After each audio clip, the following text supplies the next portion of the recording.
চলার পথের টুকিটাকি আজকে অশোকনগরে। এটা অশোকনগরের প্রাচীনতম কালী মন্দির, অশোকেশ্বরী কালী মন্দির। এই কালী মন্দিরে একটি জাগ্রত মন্দির, দীর্ঘদিন ধরে এখানে আমরা আসি, আজও এসেছিলাম পুজো দিতে।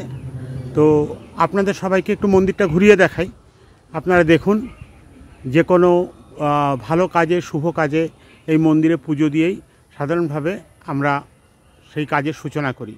তো আসুন, মায়ের জাগ্রত বিগ্রহ দেখাবো এবং তার সঙ্গে মন্দিরের আশপাশটাও ঘুরিয়ে দেখাবো। দেখলে আপনাদের নিশ্চয়ই ভালো লাগবে। আচ্ছা, এই ধারে দেখুন, এটা হচ্ছে মন্দিরের সামনের এই রাস্তাটা।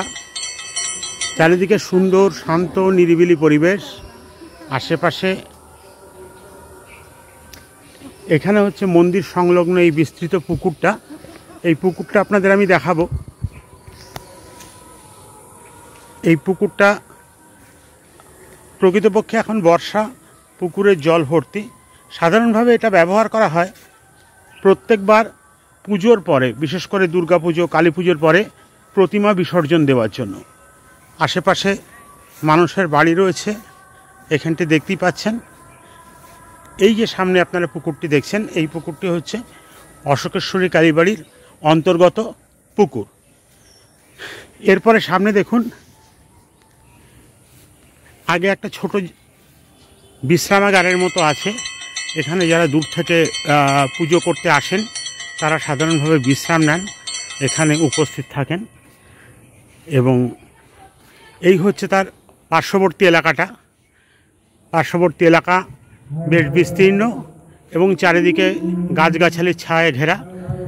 আপনি মনের দুদণ্ড শান্তির জন্যও এখানে আসতে পারেন, আসলে আপনার ভালো লাগবে।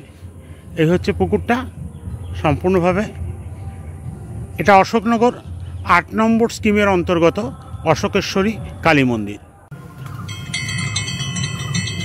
এখন আপনারা দেখছেন এটা অশোকেশ্বরী কালী মন্দিরের শিব মন্দির।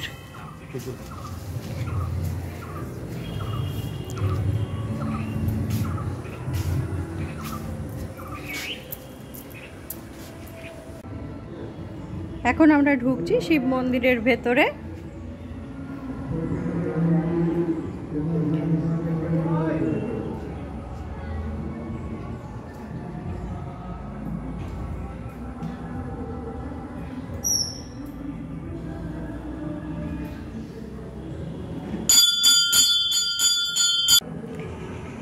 শিব মন্দিরে দেখতে পাচ্ছেন আপনারা শিবলিঙ্গ রয়েছে, আর এই শিবলিঙ্গ খুবই জাগ্রত। শ্রাবণ মাস এবং শিবরাত্রিতে, বিশেষ করে শিবরাত্রির দিন এখানে প্রচুর ভক্তের সমাগম হয়।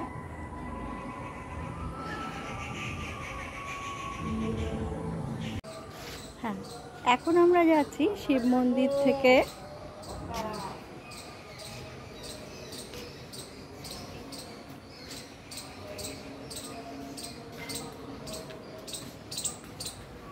মায়ের মন্দির দর্শনে।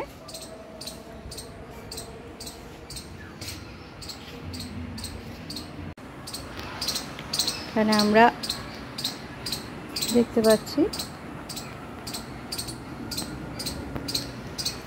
এক সময় বলির জায়গা, এখন বলি বন্ধই আছে। আস্তে আস্তে আমরা মন্দিরের গর্ভগৃহে প্রবেশ করছি।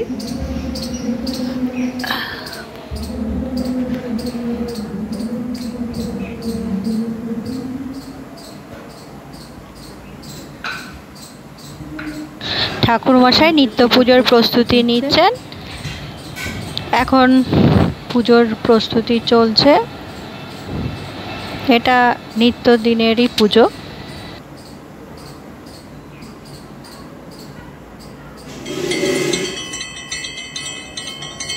মন্দিরের আশপাশে এরকম বিভিন্ন জন বিভিন্ন সময় তাদের পিতৃপুরুষের নামে এখানে বিভিন্ন ফলক দান করেছে, তারই কিছু ছবি দেখা যাচ্ছে এখানে।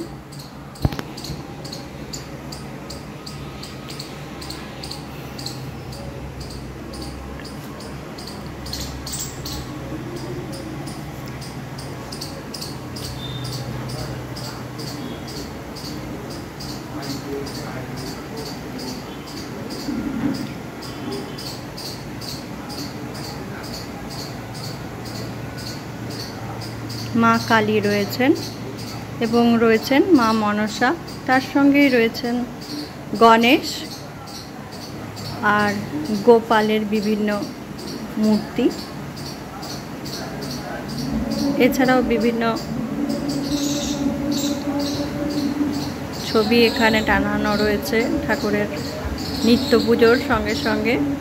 এখানে বিভিন্ন রকম অনুষ্ঠানকালে, বিশেষ করে অমাবস্যাতে এখানে বড় পুজো হয়। বহু লোক সমাগম হয়, শুধু অশোকনগরের অধিবাসীরাই নয়, এখানে দূর দূরান্ত থেকে মানুষ আসেন ঠাকুরকে দর্শন করার জন্য, মাকে দর্শন করতে, মায়ের একটু দর্শন পেতে বহু দূর দূরান্তের মানুষ এখানে আসেন। আপনারাও আসুন, মায়ের মন্দির দর্শন করুন, আপনাদের ভালো লাগবে। চলার পথে টুকিটাকির তরফ থেকে ছোট্ট নিবেদন।